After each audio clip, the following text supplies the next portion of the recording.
সময় হেফাজত কর্মীরা বায়তুল মোকাররম দক্ষিণ গেটে অবস্থান নেয়।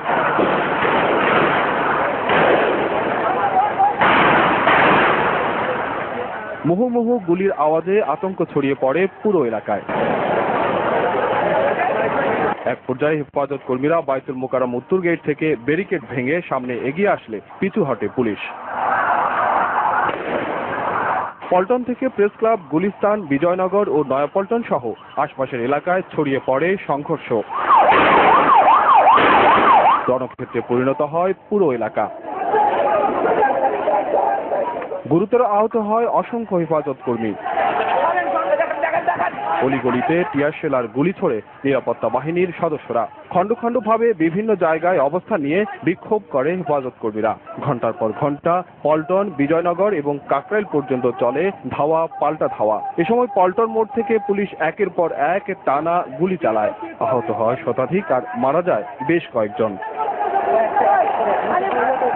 দুপুর 12টা থেকে একটানা সংঘর্ষ চলে। ইকরামুল হক সায়েম, দিগন্ত।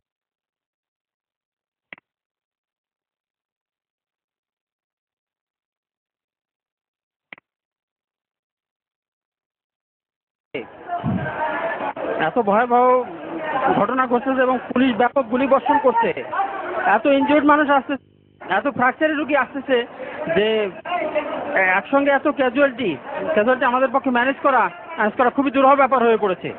একদিকে লাখো তৌহিদি জনতা আর অন্যদিকে গুরুতর আহতদের মিছিলে ছেয়ে যায় রাজপথ আর হাসপাতালগুলো। 13 দফা দাবিতে হেফাজত ইসলামের লাখো জনতার দল যখন রাজধানীর বুকে, ঠিক তখনই পুলিশের সাথে সংঘর্ষে এক রণক্ষেত্রে পরিণত হয়। আর এইভাবে রাস্তায় পড়ে থাকে শত শত হেফাজতের নেতাকর্মীরা। ভয়ালে রণক্ষেত্রের মধ্যেও হতাহতদের চিকিৎসায় রাজপথেই বসানো হয়েছে ফ্রি মেডিকেল ক্যাম্প।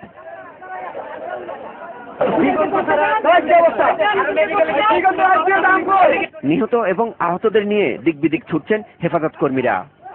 হেফাজত ইসলামের এই অবরোধ কর্মসূচিকে ঘিরে লাখো জনতা যখন রাজধানীর ঢাকা শহরে, ঠিক তখনই নয়াপল্টনে পুলিশের গুলি এবং পিস্তলে সংঘর্ষ ছড়িয়ে পড়ে। এরপরেই পুরো রাজধানীতে আতঙ্ক ছড়িয়ে পড়ে। পুলিশ গুলিতে আহত শত শত হেফাজত কর্মীদেরকে নিয়ে হয় রাজধানীর বিভিন্ন হাসপাতালে। শিবলি চৌধুরী, কায়েস, দিগন্ত টেলিভিশন, ঢাকা। দর্শক, এই মুহূর্তে আমরা সরাসরি চলে যাচ্ছি মতিঝিলের শাপলা চত্বরে হেফাজতের সমাবেশ স্থলে।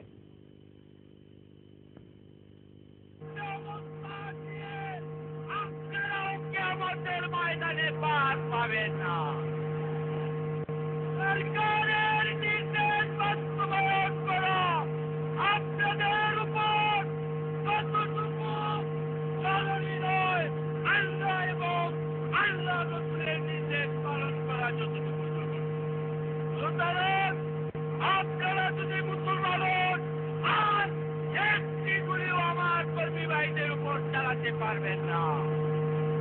সংগ্রামী তৌহিদি জনতা, আমরা ক্ষমতার জন্য আসি নয়,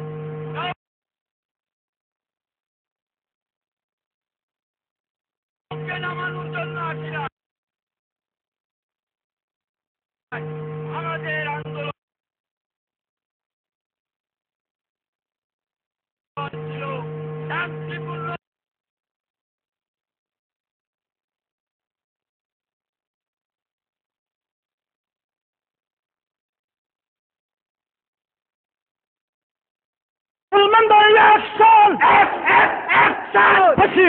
ফাঁসি চাই, নাস্তিকদের ফাঁসি চাই, নাস্তিকদের ফাঁসি চাই, ফাঁসি ফাঁসি ফাঁসি চাই। নারা তাকবীর, আল্লাহু আকবার, নারা তাকবীর, আল্লাহু আকবার। হেফাজত ইসলাম বাংলাদেশ জিন্দাবাদ, জিন্দাবাদ, জিন্দাবাদ, জিন্দাবাদ। হেফাজত ইসলাম বাংলাদেশ, নারা তাকবীর, আল্লাহু আকবার। চলছে লড়াই, চলবে, সফি লড়বে, আমার সফি লড়বে, লড়াই চলবে, চলছে লড়াই চলবে, আমার সফি লড়বে, মুসলমানরা লড়বে, লড়াই চলবে। দুনিয়ার মুসলিম।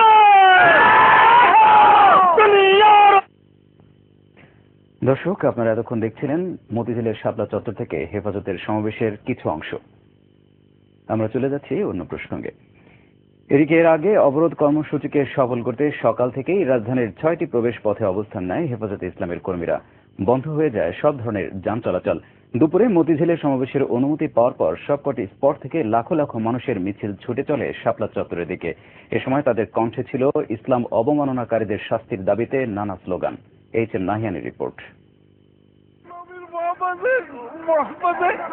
এবং দাবি আমাদের দিয়েছি, এইখানে মোরতাদের কোনো ঠাই নাই। অশ্রু ভেজা চোখ আর কান্না জড়িত কণ্ঠ, দাবি একটাই, ইসলাম অবমাননাকারীদের সর্বোচ্চ শাস্তি।